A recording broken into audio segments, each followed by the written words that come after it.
Lesbian, gay, bisexual, transgender, and queer LGBTQ+ youth are overrepresented in the juvenile justice system and face disparate treatment due to structural and institutional bias, which favors the heterosexual and cis experience. Although 10.5% of the United States population identifies as LGBTQ+, up to 28% of youth incarcerated in the juvenile justice systems identify as LGBTQ+. Also, despite youth incarceration being portrayed as a last resort for public safety, the vast majority of the nearly 48,000 young people living in juvenile detention each year and the 884,000 cases adjudicated in juvenile courts each year are from non-violent offenses. LGBTQ+ youth of color, particularly girls, are grossly overrepresented among incarcerated youth, and an estimated 24% of justice system involved American Indian and Alaskan Native youth identify as sexual minorities. LGBTQ+ youth are significantly more likely to end up in the child welfare system due to high rates of child abuse, homelessness, and conflict with parents. One study found that over 30% of gay men and lesbians reported suffering physical violence at the hands of a family member because of their sexual orientation. And when this occurs, these youth may be removed to child welfare services. Another study found that 26% of gay adolescents are forced to leave home after disclosing their sexual orientation. LGBTQ+ youth in the juvenile justice system are at least 3 times more likely to have been removed from their home than straight and gender-conforming youth, and at least 5 times more likely to be placed in a group or foster home compared with straight and gender-conforming youth. LGBTQ+ youth in the juvenile justice system are twice as likely to have experienced child abuse, group and foster home placement, and homelessness when compared with their heterosexual and gender-conforming peers. Family conflict resulting from LGBTQ+ youth's attempt for autonomy often leaves these youth more dependent on other social institutions such as group homes, foster homes, or homeless shelters. LGBTQ+ youth face discrimination in foster care and shelters. The very social and safety net programs LGBTQ+ youth turn to after leaving their families of origin can cause them additional harm and ultimately drive them to homelessness. LGBTQ+ youth of color can endure further victimization and neglect through the intersectionality of identifying as non-white and LGBTQ+.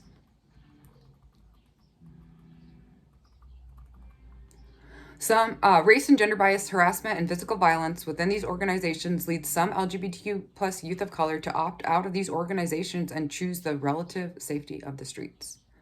Up to 40% of homeless youth identify as LGBTQ+.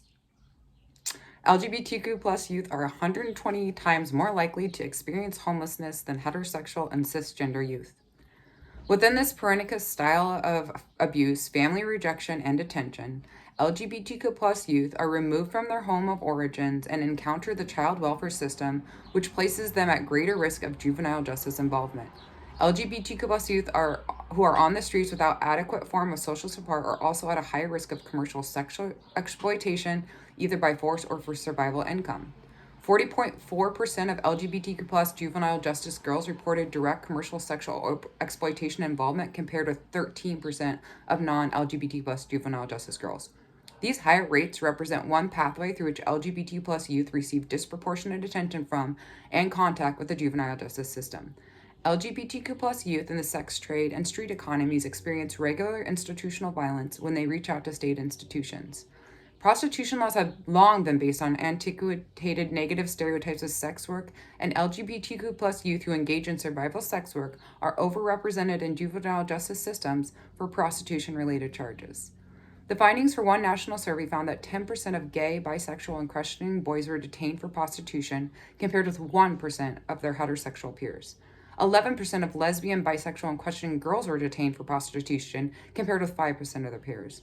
7% of non-conforming gender boys were detained for prostitution, compared with 1% of their gender-conforming peers. Another study demonstrated that LGBTQ+ youth were 104 times more likely than cisgender youth, and LGBTQ+ youth were 213 more times likely than straight youth to be incarcerated for prostitution or related charges. The overrepresentation of LGBTQ+ youth with prostitution and related charges is likely caused by a combination of structural vulnerability and systemic biases that criminalize LGBTQ+ youth by defining their sexuality, gender identity, and gender presentation as deviant. The lack of safe foster care group home placements added to the criminalization of just being LGBTQ+, increased the chances that these youth are considered flight risk or potential threats, leading to longer periods of pre-trial detention. Lack of meaningful existing sexual orientation and gender identity data within juvenile justice furthers the criminalization and prosecution of LGBTQ plus youth. The invisibility of LGBTQ plus youth in national data perpetuates the abuse and violence these youth experience. My proposed intervention involves addressing the lack of sexual orientation, gender identity, and expression (SOGI) data with the criminal justice system. Using that data to inform policy that supports the LGBTQ plus community and reforms the systems that perpetuate violence and disparate treatment towards them. In addition, the use of bail bonds and pretrial detention practices would be restricted, and using that money saved from incarcerating people until their court dates will instead be used to secure immediate housing for LGBTQ plus youth awaiting trial or exiting incarceration. Lastly, decriminalization of prostitution for all ages and genders can change the overrepresentation of LGBTQ plus youth charged with prostitution crimes as one pathway to criminal justice system minimizing their overrepresentation. As opposed to reformist logic of broken systems, queer abolitionist approaches to shrinking the carceral state recognize the constitutive violence of institutions and seek to reject normative frameworks of legibility. The key characteristics of the intervention are policy change and funding. Policy changes would include capturing SOGI data of all incarcerated individuals accurately, limiting pre-trial detention and bail bonds, and decriminalization of prostitution. Resources needed to begin would include policymakers and mental health professionals, LGBTQ plus allies, and funding for the policy advocacy, housing, and compensation for community-based mental health providers. Activities would include advocating for and implementing SOGI data capture standardization, decriminalization of prostitution, and restricting the use of bail bonds and pretrial detention policies. Funds previously used for pretrial holding would be moved to supporting LGBTQ plus youth captured in SOGI data to secure safe housing and mental health services. After prostitution is decriminalized and policy is funding housing, LGBTQ plus youth leaving the system or awaiting trial will have immediate safe housing for up to 24 months and free mental health services available 24 hours a day, 7 days a week for 24 months. Immediate outcomes we expect would be those who perform sex for survival or income are no longer criminal status, and pretrial detention limitations would lead to less LGBTQ plus youth encountering harm in carceral systems.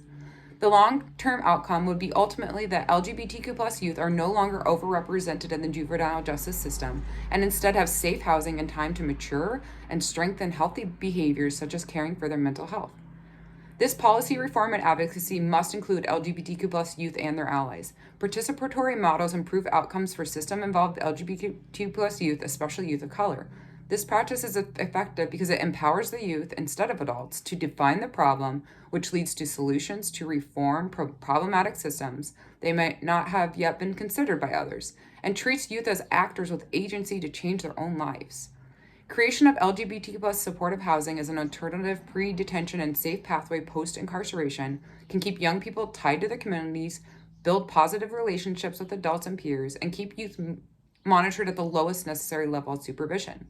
This safe housing can also be designed to serve LGBTQ plus youth specifically. This community release with support begins by assessing a person's basic needs. Pretrial services too often see individuals through a lens of risk rather than need. Addressing people's needs is not only the most humane way to run a pretrial system, it's also effective at ensuring high rates of court appearances and creating opportunities for meaningful interventions that can prevent further criminal justice involvement. Pretrial detention practices require many resources to house and meet basic needs for people who have not been convicted of a crime. Instead of pretrial detention, community release with support has shown it's effective, with one program toting 90% of its participants showing up to their court dates. The funding and resources that are spent housing innocent people pre-trial would be better fit for housing LGBTQ plus youth who do not have a safe space to await trial dates, releasing those to homes who do, and minimize the harm done to all, not just LGBTQ plus youth, when they are in detention. Decriminalization of prostitution changes the narrative about LGBTQ plus youth who engage in sex work for survival from delinquency to trauma-informed resiliency. Transferring funds from carceral system power holders into supportive care systems aligns with social work principles in many ways. It promotes social justice, as people in pretrial detention make up more than 2/3 of Americans' jail population while still innocent under the law. Unless they have enough money to buy their freedom, they still suffer the harm of incarceration. This two-tier system criminalizes poverty and is a main structural cause of mass incarceration and racial inequality. American taxpayers pay $14 billion each year to incarcerate people pre-trial and $2 billion enforcing the bail industry. Including the impact of pretrial detention on families, communities, and social services, and the estimate approaches $140 billion annually. This intervention is a more just, equitable, and humane pretrial system and places checks on the government's power to take away a person's liberty. Policy and practice that is in line with risk and responsivity and furthers social work principles of social work and inherent worth of a person, such as the intervention I have proposed, can make meaningful impacts on reducing the overrepresentation of LGBTQ+ youth in juvenile justice systems and change the narrative for many who have been marginalized.